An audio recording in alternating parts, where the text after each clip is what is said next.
Hey guys, we're gonna forget words. What words am I using? Oh yeah, we're gonna jump back in where we left off. Start where we left off. We're gonna begin where we left off.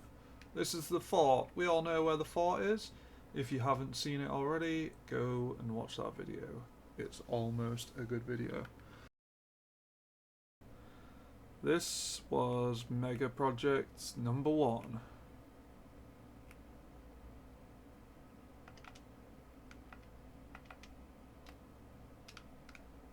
So sometimes when you living your day-to-day life, you wake up and you're like, hey, see that giant weird-looking mountain? Yeah, I wanna hollow it all out and just build a base inside it. So obviously, we did that. Yeah, we spent so long, I mean so long building this thing. We started. Um, we haven't done anything really to the outside, but we started doing the inside by just knocking layers and layers off and working down nice and steady. So there's certain parts of it that geologically, geographically, geographologically, geographologically. Hey, if you haven't already put that word in the dictionary, geographologically is the new word for stuff that kind of makes sense but isn't also biologically. That's not even the right word. Isn't geographically accurate. So we start outside with a farm. This had a massive cull. There was a lot of farmers here. They don't exist anymore. This doorway is not supposed to be here.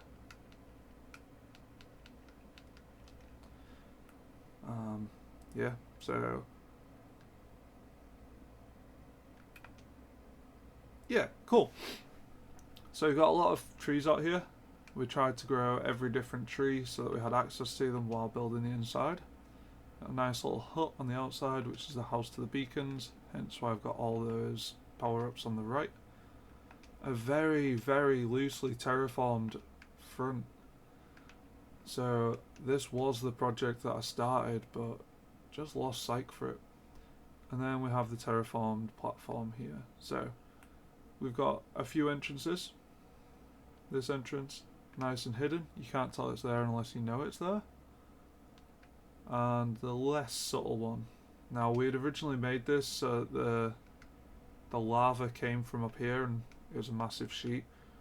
But the more we had to live with it, the more of a faff it was. So we got rid of that. And this was the first tower. So we started it and we were going to do it all in stone. Hence why it's stone. It's got a reasonably unimpressive stone entrance. And still has a chest floating around with more cobblestone than anyone ever needs. And we got layer 1. This is where we started the idea of having water that you could get all the way to the top. It's just a really impressive water column. This looks great with ray tracing on. And then nice little kelp farm, which we're going to turn into an aquarium. There's a lot of like semi-finished projects in here. We have a waterfall coming into this bit, which is directly underneath, I think, of the other section. And this is where we're going to just have cows and sheep that you can breed. But we decided on a way more, let's say, efficient, but also more gruesome way, which is on the next floor. So I'll just put up here, and we have a really, really, it's civilized in the sense that it creates a lot of high technological stuff. However, it's uncivilized because we have a lot of cows that we just cremate. It's terrible. Just be nice to animals, especially the ones that feed us and support us. And then we have automatic wool shearer I will be doing a video on this at some point. It's really simple and so easy. And then just all of these. So we have chests for all the useful foods and all the wool here. Hay is available, so you can just feed up these. If you need mutton, you can just get that. Skulk sensors because they're cool. And then we'll float up to, let's go the pretty way. Ooh, pretty. Ah, the range is so big. So that'll be the next one.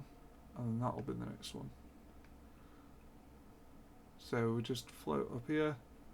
And we've got a reasonably interesting room.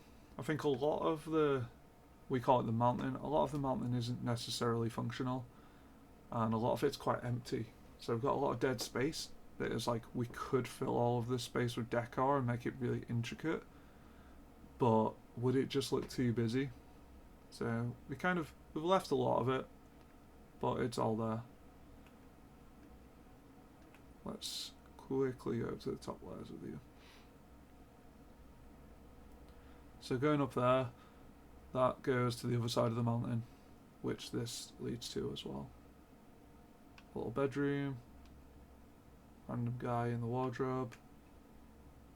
I think the greatest thing about the mountain is just the crazy views you get. Now obviously the views are all pixels, so it's not real views, but it's definitely worth seeing what's around. Don't know why that didn't load in.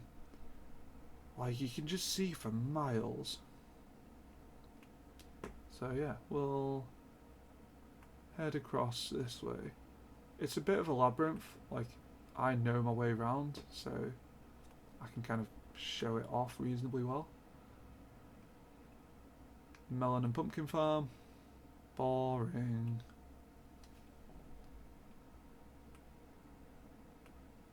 Let's go to the top. Go to the top and work down. I think that's the best way.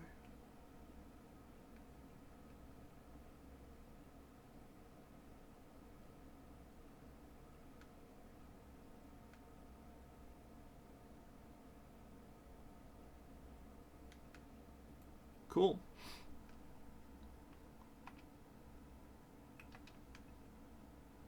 Oh, that's Potion's Peak.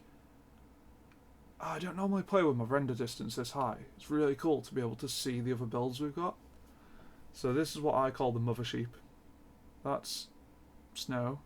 So much snow. Over there is Japan, which is a Japanese-inspired monument. Plan is to eventually turn this village into Japanese-style themed stuff as well. And then over there, in the very... oh, you can't see it. It's Potion's Peak, which is like my cleric tower. And this is the walkway that goes all the way around so you can destroy trees. We realised that for this build we were using a lot of trees. Obviously, I must be a sociopath because I've destroyed the bottom 2 layers of trees. Don't do that. Always take the full tree. So yeah, pretty obvious what that is. I don't need to go into detail there. A few layers of farms. So with us having the villagers outside, we wanted to utilise the inside of the mountain for farms. So we've got a semi-efficient bamboo farm, which, as you can see, is trapping a lot of bamboo there. So I've now progressed onto using mud and hoppers instead of this like water system. Sugarcane farm, somewhat aesthetic. I think again it's not the most efficient, because you've got the flow of water. It means that these aren't going into the flow of water. Melon and pumpkin farms, a lot. Some would say too many. Nice little bone meal creator, so you dump your stuff in there, makes bone meal. And then we've got a few different farms there for veggies and storage for it all. So generally we try to keep storage near the farms, although we have got a big central storage. So we're looking at dyes. I just wanted somewhere where you kind of come, get the dye you needed. Certain things you need to go out for, but if you want to do any leather dyeing, all them cauldrons have those. If you want to make some banners, you can do that. Nice little map. We've got this is where the mountain is. Then over here, this is where Japan would be. This is where the mother sheep is. This is where Potions Peak is. And this is unknown without going there. This would be Gav's corporate tower. So yeah, nice map. And that's the layout of the mountain. So kind of just a pretty room. Maps add so much lag. Like, I think that's why it's a bit bitty at the minute. Apologies. I do this for funsies. I'm not playing on a super nuts computer. Yeah. Dining room. Simple things like just having what is kind of a plate. Obviously this person's a vegetarian. This person is not. And then just more layering of the walls. So adding depth to stuff. Creating thickness and not just having it as a flat wall. So when you look at this wall, it's really, really boring. Hence why we have the fireplace. But this is a lot more interesting. It's a lot more pleasing to the eye. It feels like it's part of it. And then what you can do is just randomly go around and accidentally destroy parts of your build.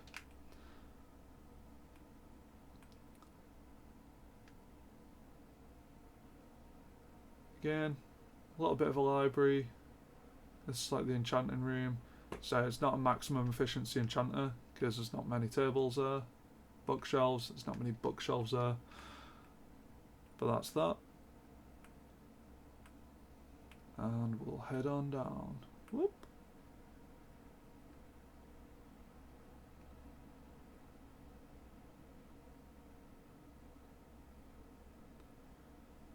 Sitting area, again, just part of the unfinished bit.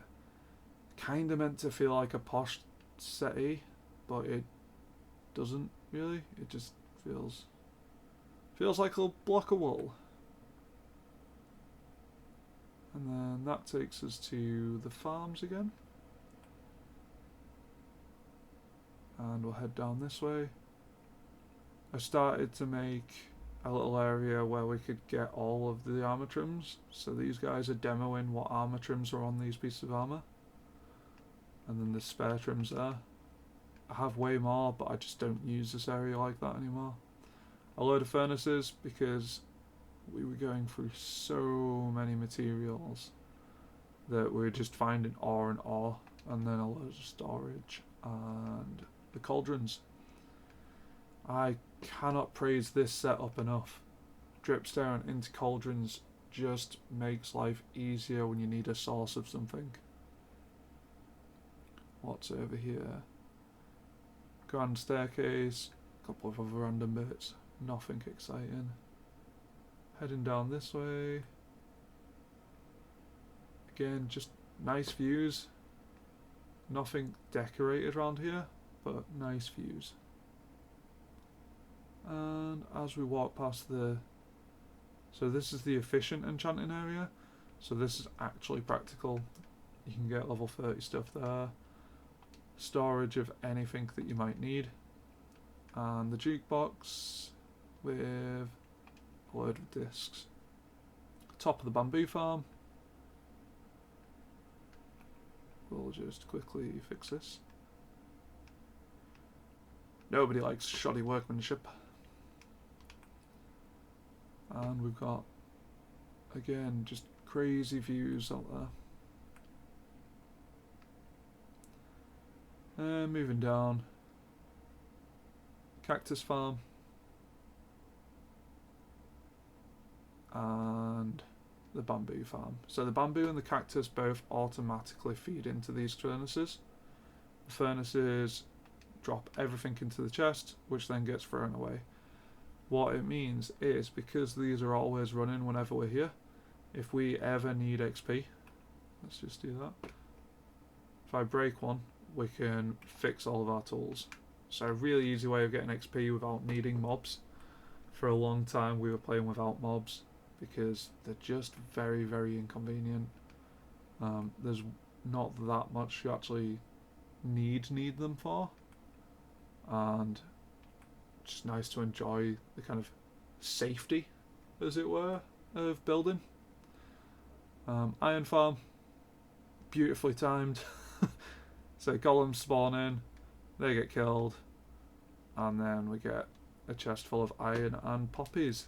It's what we all need. Not that one. What we all need is a load of poppies. Clearly very useful.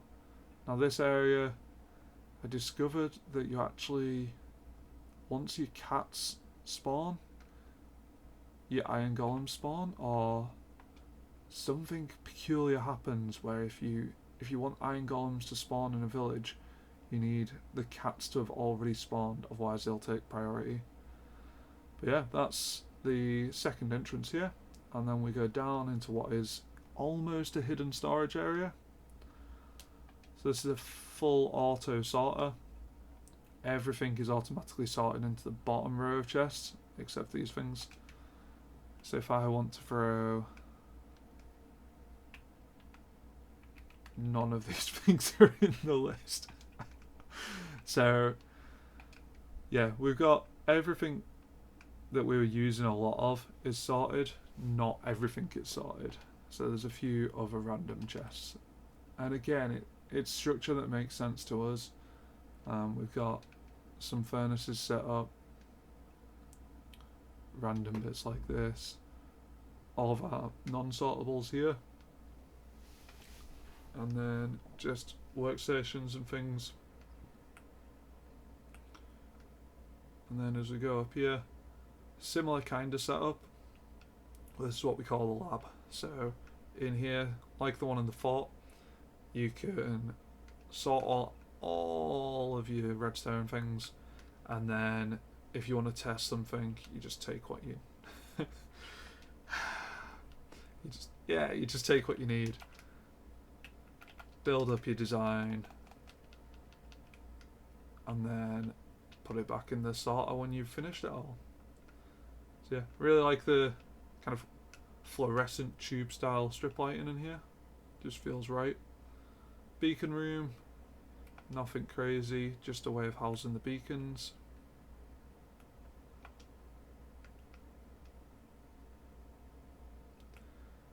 And yeah, because this isn't a super huge sorting area, we did split it into multiple layers. So we've got a nether layer. And never get it?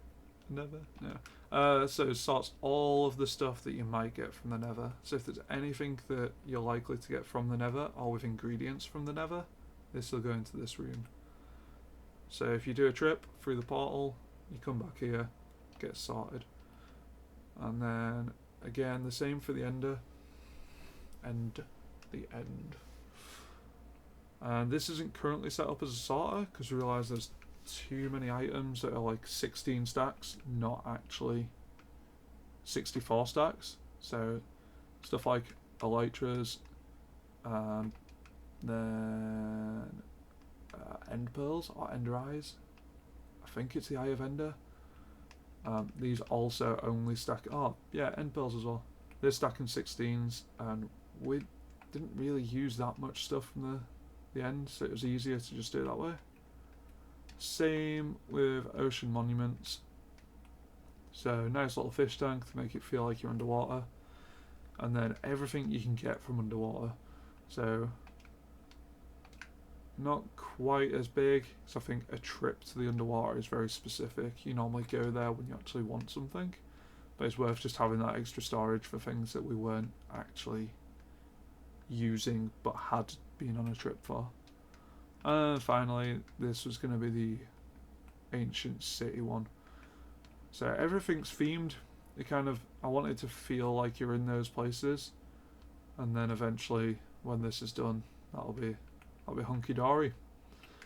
So yeah, we're going to quickly go through into the nether, because this environment's already been set up to actually link to the main builds now. So we're going to head through to the Nether, and then we'll see you in the next video.